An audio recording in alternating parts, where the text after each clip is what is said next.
Now the serpent was more subtle than any beast of the field which the Lord God had made. And he said unto the woman, Yea, hath God said, Ye shall not eat of every tree of the garden?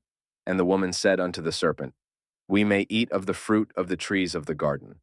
But of the fruit of the tree which is in the midst of the garden, God hath said, Ye shall not eat of it, neither shall ye touch it, lest ye die.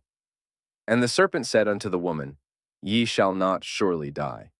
For God doth know that in the day ye eat thereof, then your eyes shall be opened, and ye shall be as gods, knowing good and evil.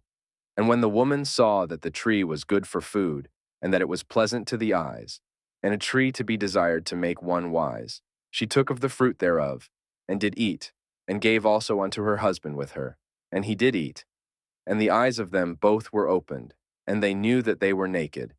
And they sewed fig leaves together, and made themselves aprons. And they heard the voice of the Lord God walking in the garden in the cool of the day. And Adam and his wife hid themselves from the presence of the Lord God amongst the trees of the garden.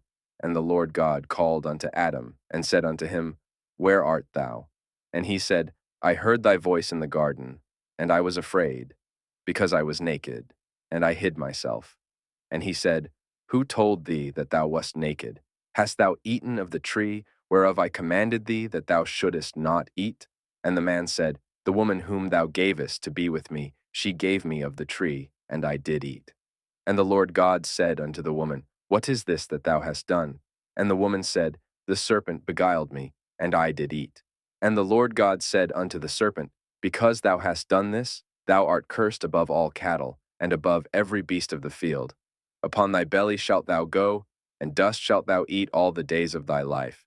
And I will put enmity between thee and the woman, and between thy seed and her seed. It shall bruise thy head, and thou shalt bruise his heel.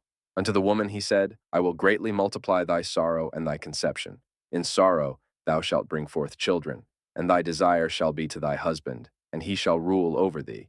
And unto Adam he said, Because thou hast hearkened unto the voice of thy wife, and hast eaten of the tree, of which I commanded thee, saying, Thou shalt not eat of it. Cursed is the ground for thy sake.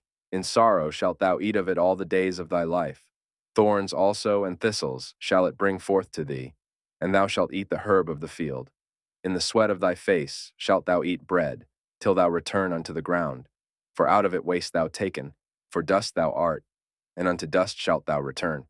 And Adam called his wife's name Eve, because she was the mother of all living. Unto Adam also and to his wife did the Lord God make coats of skins, and clothe them.